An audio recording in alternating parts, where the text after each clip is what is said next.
আজ বৃহস্পতিবার দুপুর 3:30 নাগাদ ময়নার 2 নম্বর অঞ্চলের মাসমচক গ্রামের 100 দিনের কাজের বঞ্চিত শ্রমিকদের 2 বছরের বকেয়া পারিশ্রমিক পাওনার ক্ষেত্রে সহায়তা কেন্দ্র পরিদর্শনে এলেন তৃণমূল কংগ্রেসের জেলা সভাপতি অসিত ব্যানার্জি। উপস্থিত ছিলেন ময়না পঞ্চায়েত সমিতির স্বাস্থ্য কর্মাধ্যক্ষ তথা 2 নম্বর অঞ্চল তৃণমূল কংগ্রেসের সভাপতি সুশান্ত ভৌমিক, 2 নম্বর অঞ্চলের প্রধান নমিতা দোলায় সহ অন্যান্যরা।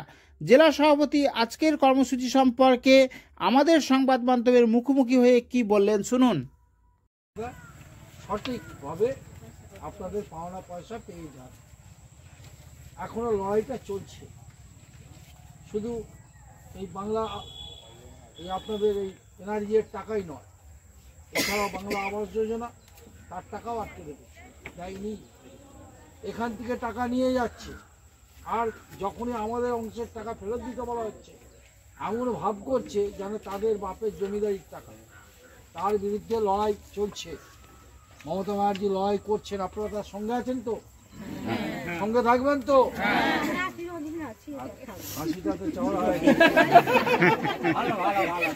লক্ষ্মীর ভান্ডারটা একটু বেশি ছিল, বেশি ভান্ডারটা 1000 হয়ে গেছে, 1200 হয়ে গেছে।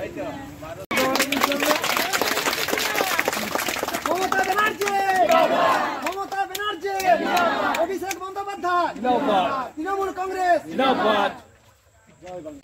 না, মানুষ দেখতে এসছি, মানুষের মধ্যে কেমন প্রভাব পড়েছে। মানুষ উৎসাহিত, উৎফুল্লিত। মানুষ নতুন করে কোমর বাঁধছে কেন্দ্রের বিরুদ্ধে জবাব চাওয়ার জন্য। আগামী লোকসভা নির্বাচনে তারা সবাই প্রস্তুত হয়েছেন। এই আশ্বাস পাওয়ার পর টাকা দেওয়ার তারা আরও বেশি করে জোর পেয়েছেন।